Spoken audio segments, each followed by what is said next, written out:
ഞാൻ ഒരുപാട് സ്റ്റേജുകളിലൊക്കെ actually perform ചെയ്തിട്ടുള്ള ഡാൻസാണ് ഏറ്റവും കൂടുതൽ. പക്ഷെ ഒരിക്കലും അതിൽ കരിയർ ആക്കണമെന്ന് ഞാൻ വിചാരിച്ചില്ല. കാരണം അത് എൻ്റെ ഏറ്റവും വലിയ റിലീഫാണ്. എനിക്ക് എവിടെയെങ്കിലും ഡാൻസ് ചെയ്യാൻ, എനിക്ക് സ്റ്റേജിൽ ഡാൻസ് ചെയ്യാൻ എനിക്ക് ഇപ്പോഴും ഇഷ്ടമാണ്. ഞാൻ കോളേജ് ഫംഗ്ഷൻസിനൊക്കെ പോയി കഴിഞ്ഞാൽ പിള്ളേർ ചോദിച്ചു കഴിഞ്ഞാൽ ഞാൻ ചെയ്യും. കാരണം അതൊരു എനർജിയാണ്, ലൈവ് ഓഡിയൻസിന് മുന്നിൽ നമ്മൾ പെർഫോം ചെയ്യുന്നുണ്ട്. അപ്പോൾ അങ്ങനെ ഞാൻ ഡാൻസ് ചെയ്യുന്നത് ആക്ച്വലി ജോമോൻ ചേട്ടൻ അറിയാം, ക്യാമറമാൻ ജോമോൻ.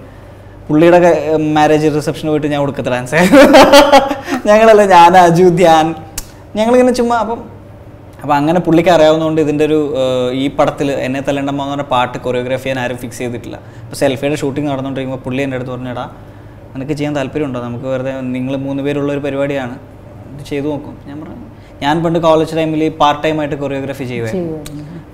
എല്ലാ സീനിയേഴ്സും എന്ന് വെച്ചാൽ ഡാൻസ് ഇഷ്ടമുള്ള സീനിയേഴ്സ് അത്യാവശ്യം കാശും കിട്ടും, എൻജോയ് കോളേജിലൊക്കെ പോയി നമ്മൾ കൊറിയോ ചെയ്യും. ഇതിന്റെ ഒരു കാണാത്ത ഭാഗമുണ്ട്. അപ്പം അങ്ങനെയുള്ളൊരു എക്സ്പീരിയൻസ് ഉണ്ട്. അപ്പം ഞാൻ ചെയ്യാമെന്ന് പറഞ്ഞു. പിന്നെ നമുക്ക് അത്യാവശ്യം ഒരു അറിയാം, നമ്മുടെ ഗ്രൂപ്പാണ് ധ്യാൻ അജു, സോറി നിവിൻ അജു. അപ്പോൾ അവർ രണ്ടുപേരെ കൊണ്ട് ചെയ്യിക്കാൻ പറ്റുന്നുള്ളൊരു വിശ്വാസം. അങ്ങനെ ചെയ്തു. നമ്മൾ അധികം ഹാർഡ് കോർ ഡാൻസ് ഒന്നും അല്ല, അതിനകത്ത് സീക്വൻസുകൾ സ്റ്റോറി ബോർഡൊക്കെ ചെയ്തു.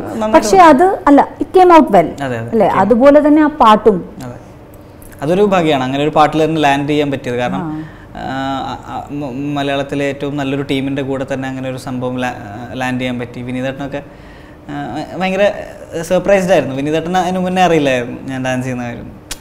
അപ്പോൾ അവർക്കൊക്കെ എന്താ പറയുക, നല്ലൊരു ലോഞ്ച് കിട്ടി എനിക്ക്.